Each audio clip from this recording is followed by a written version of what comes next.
Cher Cancer, voici votre guidance. Alors, sur le domaine professionnel, nous avons en énergie principale la clé et la nécessité, le roi de bâton, le 8 de bâton et l'as de coupe. Ok. Alors là, tout de suite, ce que ça me dit avec cette énergie, avec cette énergie générale, donc que sont la clé et la nécessité, c'est que j'ai l'impression que pour certains d'entre vous, il y a peut-être un besoin de changement. Alors soit vous travaillez dans des dans des corporations urgentistes, pompiers, SAMU, vous voyez. Donc soit c'est votre domaine d'activité, soit c'est vraiment un besoin très net de changement dans le domaine professionnel. En tout cas, il y a un changement professionnel ici qui est en train de se préparer, qui sera plutôt positif, hein, avec la carte de la clé. Donc, je pense que pour certains d'entre vous, soit vous allez décider d'agir. Moi, j'ai l'impression que ça va pas traîner dans la tête. Certains l'ont déjà eu. Alors, soit c'est une recherche d'emploi, soit c'est un besoin d'évoluer, soit c'est une sensation d'arriver à saturation dans son activité professionnelle. Mais ici, on est quand même dans une évolution. Il y a des choses qui ne changent pas. Dans une évolution qui est plutôt favorable. En tout cas, il y a vraiment un esprit entreprenant, voilà, où on a envie de faire bouger les choses, on a envie de les faire changer. Donc, si vous êtes à la recherche d'un emploi, je sais pas, vous allez mettre les bouchées doubles. En tout cas, c'est une période propice pour peut-être trouver un emploi ou peut-être demander une augmentation ou en tout cas, il y a une idée d'avancement. Alors, soit on prend plus de responsabilités, soit on est promu à une on est promu où il y a une évolution dans son activité professionnelle, soit au niveau structurel, soit au niveau hiérarchique. Ici, avec le roi de bâton, précisément, on est dans la maîtrise. Hein. On est dans la maîtrise. Il y a quelque chose qui va vite et il y a vraiment cette idée de nouveau départ avec cet as de coupe. Alors, soit c'est vous quittez un emploi et vous décidez de vous lancer dans une nouvelle activité, mais pour faire quelque chose qui vraiment vous tient à cœur, pour faire quelque chose qui vous plaît. Ici, il y a une prise de conscience. Et peut-être que vous allez oser aussi demander des choses que vous n'osiez pas faire avant. Voilà. Mais là, j'ai l'impression, peut-être qu'il peut y avoir des mutations aussi, que les choses, quand même, elles vont aller très vite. Voilà. Ou alors peut-être que vous allez avoir aussi plusieurs propositions et que vous allez être dans une posture de ok, qu'est-ce que je fais, comment je m'y prends, qu'est-ce que je choisis, qu'est-ce qui me tient le plus à cœur. En tout cas, c'est vraiment extrêmement positif, hein, avec toutes les cartes qu'on a là, avec ce nouveau départ, etc. Parce que ici, vous êtes, il y a le roi de bâton, il est puissant, il est dans la maîtrise, il donne l'exemple, c'est un leader puissant. Donc, si vous prenez un poste à responsabilité, vous serez à la hauteur de cette situation sans aucun problème. C'est vraiment une évolution qui est extrêmement positive, qui est soit un nouveau départ, soit une évolution dans l'entreprise dans laquelle vous travaillez. Donc, c'est juste génial. Ensuite, dans le domaine sentimental et relationnel, nous avons la carte 47-48, waouh, ok, l'éternité et l'âme. Nous avons le roi de coupe, le roi de bâton, et dis donc, il y a de la maîtrise dans l'air chez vous, hein, et le 7 d'épée. Ok. Elles sont trop belles ces cartes. Hop. Par quoi je commence?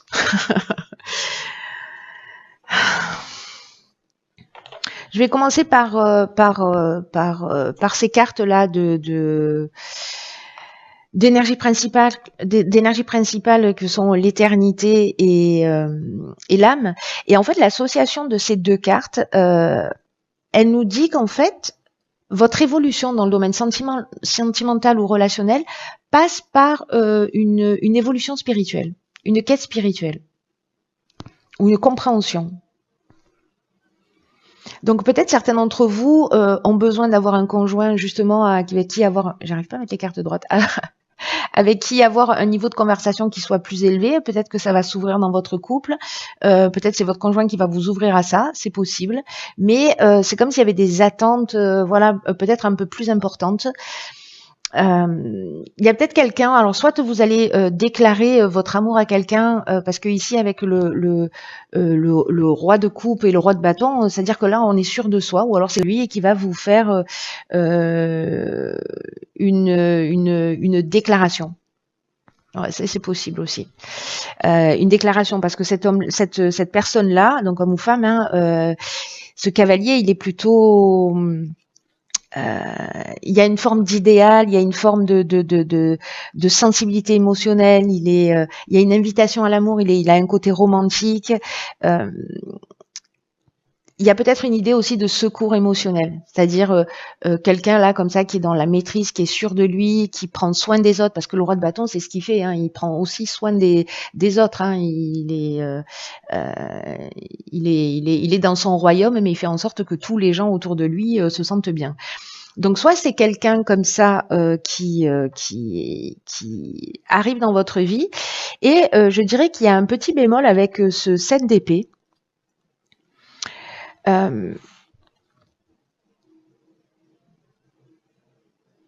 Où il y a soit une idée de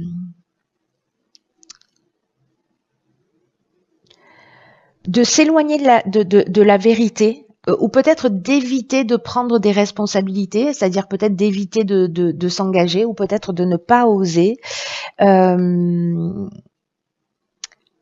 Il y a peut-être une idée aussi de tromper les autres, c'est-à-dire d'avoir un comportement peut-être un peu manipulateur. Alors soit c'est quelqu'un qui va arriver comme ça dans votre vie et qui va avoir le discours parfait, ou c'est vous en fait qui proposez un discours parfait, mais peut-être que vous êtes déjà en couple, vous voyez, donc ça peut être une idée comme ça de faire les choses, de faire des choses cachées. S'il y a une troisième personne, ça c'est aussi une option possible. Ou alors vous vous sentez pas légitime, ce qui est aussi une option possible. Là, ce qu'on nous dit, c'est que peut-être il faut voir les choses en face. C'est-à-dire que peut-être il faut affronter la réalité, regarder cette personne pour ce qu'elle est.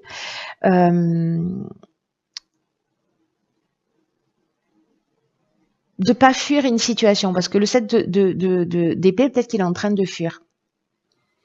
Donc posez-vous les bonnes questions là, au niveau sentimental ou relationnel, hein, parce que voilà, ça touche pas forcément le domaine sentimental.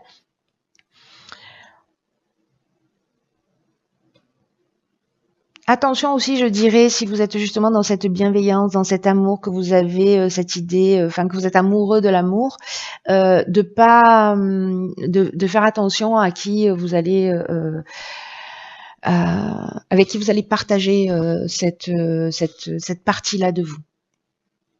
Vous me direz comment ça résonne pour vous. Je serais très curieuse de savoir, parce qu'on a ces deux options, mais en même temps, l'énergie générale, c'est la quête spirituelle. Voilà, c'est d'aller peut-être au-delà des apparences et d'aller à l'essentiel. Donc, vous voyez peut-être s'il y a des croyances qui vous emmènent dans un schéma.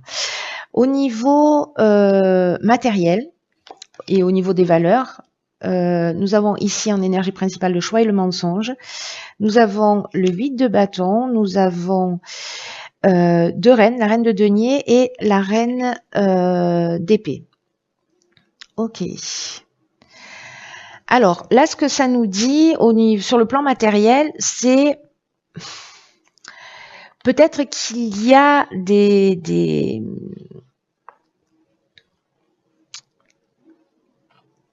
des contrats pas clairs, alors des choses qui sont pas claires, ou peut-être des documents qui ont été falsifiés pour des assurances, ou pour je ne sais quoi, ou je ne sais pas ce que ça peut être, mais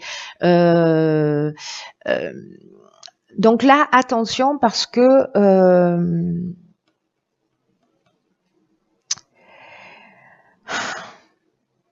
il y a un changement ici, un choix, un positionnement à faire. Peut-être qu'il y a une envie d'obtenir quelque chose et de se dire je vais pas prendre le meilleur, je vais prendre le chemin le plus court pour y accéder. là, on vous dit attention, voilà, réfléchissez bien à toutes les options que vous avez en face de vous. Effectivement, il y a peut-être l'option de faire des choses qui sont pas forcément légales, mais voilà, réfléchissez-y à 2 fois. Moi, je pense, alors soit c'est quelque chose, c'est une énergie en face de vous, c'est possible aussi, hein, donc soyez vigilants quand même à ce niveau-là si vous avez des propositions, de lire entre les lignes, voilà.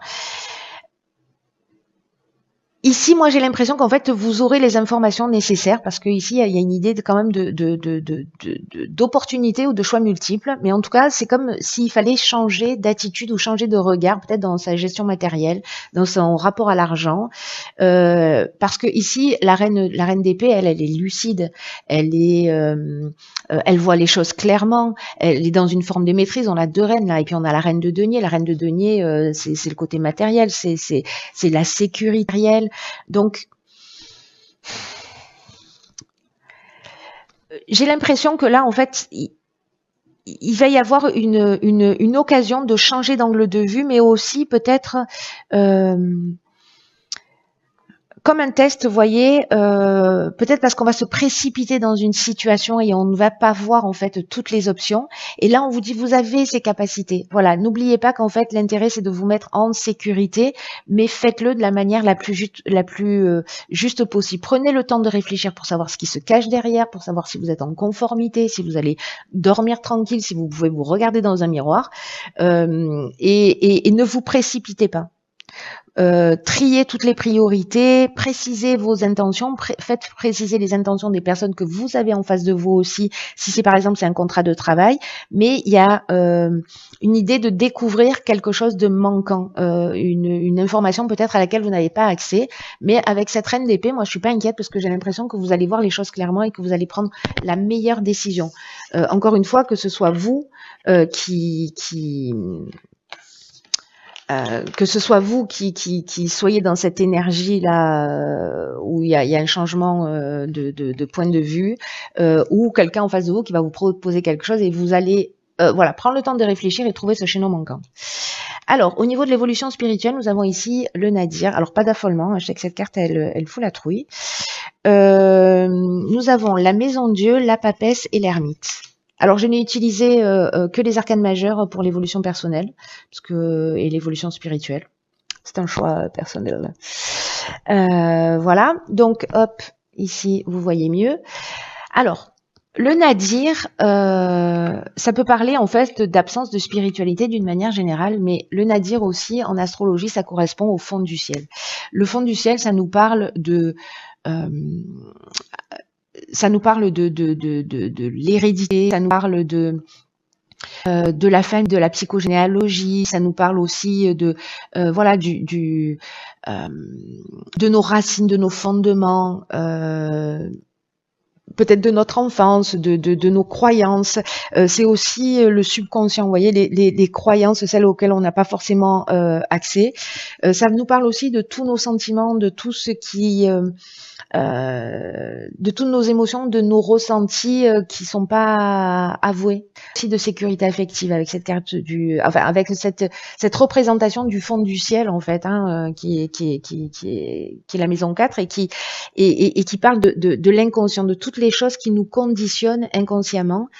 Et il y a aussi une idée de fin des choses. Il y a ici la lumière dans l'obscurité, hein. Voilà. Donc, on est vraiment dans le fond des choses. Alors ici, peut-être que précisément lié au confort, à la famille, à l'hérédité, à des choses anciennes, à des croyances, à la famille. Je crois que je l'ai déjà dit, mais c'est pas grave, du coup je le redis. Ici, on a la maison Dieu. Pour commencer, la maison Dieu, donc la carte de la tour, hein, elle s'appelle aussi comme ça. Cette carte, ce dont elle nous dit, il y a une idée de muter cet aspect matériel, d'être vraiment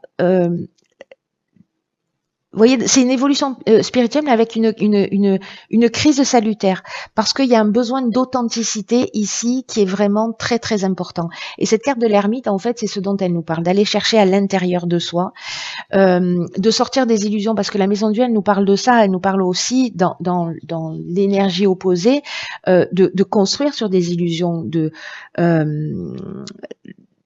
d'être construit, enfin d'avoir des constructions mentales qui sont vraiment solides. On peut voilà, on a des certitudes. Peut-être qu'on on refuse aussi la transformation intérieure. Il y a des choses qu'on n'a pas envie de voir. Il y a peut-être aussi une idée d'enfermement, vous voyez, et donc là, en fait, ce qu'on vous propose, c'est justement d'aller voir à l'intérieur de vous pour être dans cette énergie lumineuse de la Maison Dieu et de tout ce qu'elle apporte, c'est-à-dire de s'ouvrir au questionnement, ce que nous propose encore une fois l'ermite. La papesse, elle nous parle précisément de ce que l'on est à l'intérieur et de ce que l'on veut montrer à l'extérieur, c'est-à-dire d'être conscient de qui on est, d'essayer d'unifier ce que l'on voit de soi et de ce que l'on veut révéler de soi. Donc il y a une idée ici de gestation en fait avec cette carte de l'ermite, avec cette carte de la Maison Dieu, d'aller voir vraiment à l'intérieur de soi.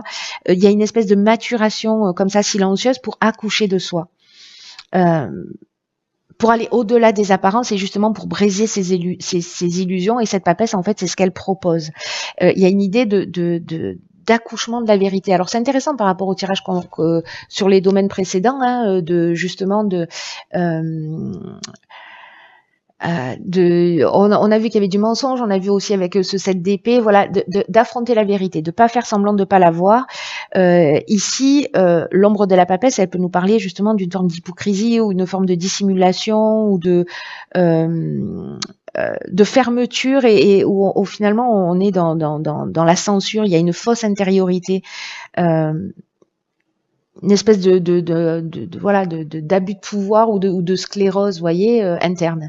Donc là, en fait, il faut vraiment aller chercher dans les fondements, peut-être dans ses croyances, dans son inconscient, parce que c'est une période de germination. On est aussi dans cette énergie-là, l'énergie diverse, c'est une période de germination. On va aller vraiment chercher en profondeur.